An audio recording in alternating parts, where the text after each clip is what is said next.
City has the title. Ang monster ng Japan na si Naoya Inoue ay alam naman natin mga idol ay nagsalita na gusto niyang makalaban ang ating pambato na si Cuadrolas General Casimero, pati na rin si Neri ng Mexico. Pagkatapos ng laban niya dito kay Marlon the Nightmare Tapales sa undisputed bout maaring sa December magaganap mga idol. Wika ng monster ng Japan mga idol ay balak niyang ipadrag test ang ating angas ng Pinas kapag magmaterialize na ang kanilang laban. Pati na daw din si Neri kung sakali daw. Well mga idol, kanya-kanya nga ang mga boxing fans ang nagbigay ng opinyon na kung saan ay nagpakita lang daw ng pagkatalawan o pagkabahag ng buntot o takot itong si monster ng Japan kuno mga idol. Alam naman natin na mga idol na bawat laban o bago pa maglaban ay magkakaroon talaga ng bada test ang bawat boksingero mga idol.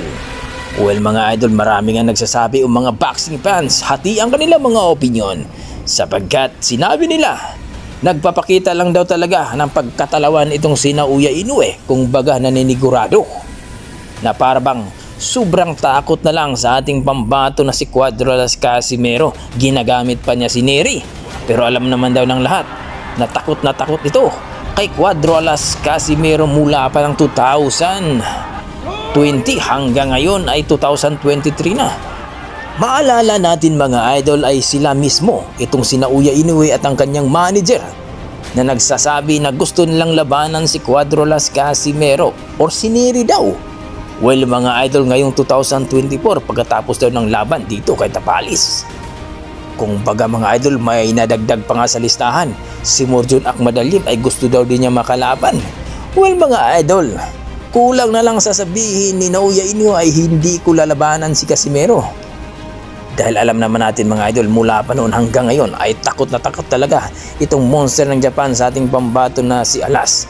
Dahil lumiliit na ang kanyang mundo mga idol sapagkat pag manalo po ang ating pambato na si Alas dito sa tinaguriang nilang Ogoni ng Japan na talagang tatalunin na brutal KO ni Alas ngayong Oktubre 12 taong kasalukuyan, ay dyan na malalaman ang sagot kung totoo ba talagang lalabanan ni Inoue ang ating pambato na si General Casimero.